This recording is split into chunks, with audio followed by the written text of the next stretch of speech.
This is, I'll just say windfall. What the fuck?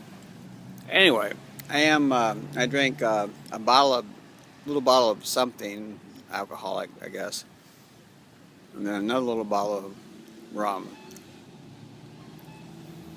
Anyway, and then I had another shot of espresso and a slice of banana nut cake. This is June 1st, 2013. So anyway, I've been puzzling over the idea of time travel. I mean, I know it occurred. I mean, I can see the evidence of it every day. Every minute, actually. I mean, if I wanted to. But still, the mechanics of it somehow escape me. But I think I've gotten to a point where I can actually see what actually must have occurred in the past. First of all, you have to understand how the universe is constructed. The universe is constructed of unique elements. They're unique elements because, well, someone had to build one element.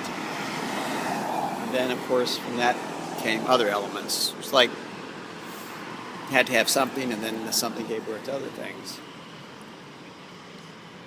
But anyway, and these elements, well, were joined together or somehow had a resonance, a sort of sympathy, and then they became part of a universe. And then the universe continued to exist until such a point when it was stagnant. That means it froze and then it fragmented. Anyway, universal fragments are, well, commonplace anymore. So the question is, could you build a universe? Could you have a universe that stayed together, that didn't fragment at some point? And that's the question. That's the eternal question. So anyway, I'm in this universe, and so I'm asking myself at some point in history, could this universe survive, the fragmentation point, which occurs at the end? Anyway, I guess the generally accepted view of the life of a universe is 3.8 trillion years, based on Earth years.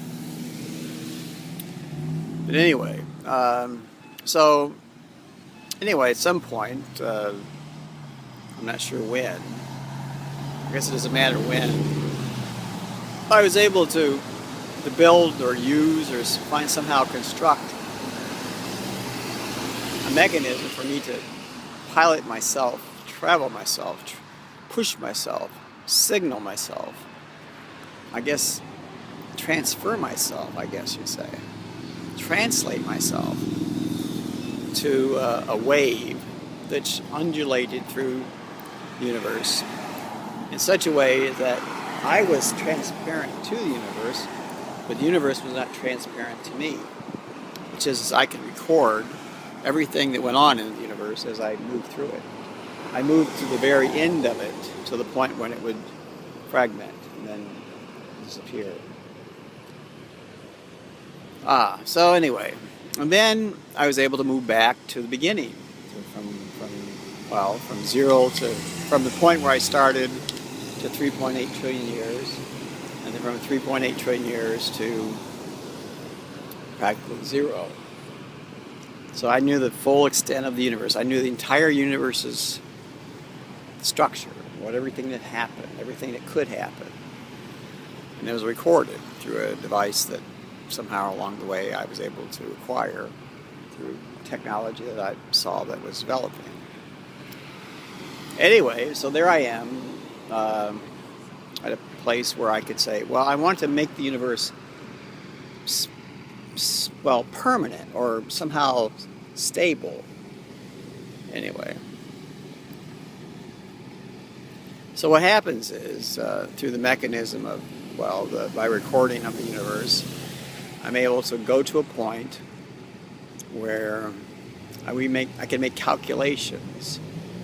And it was calculated, according to my mechanism, which I call the archive, that if we could have a complete and utter collapse of a very large star, which I named Sirius, or the dog star, which actually exists, but this is a different kind of creature. A very large star. It could suck in the entire, everything of the universe, but it could be held, it could be stopped, it could be frozen into a kind of a holographic mirror of itself, and then recorded. And that's what I did. And that's how I'm able to travel through time.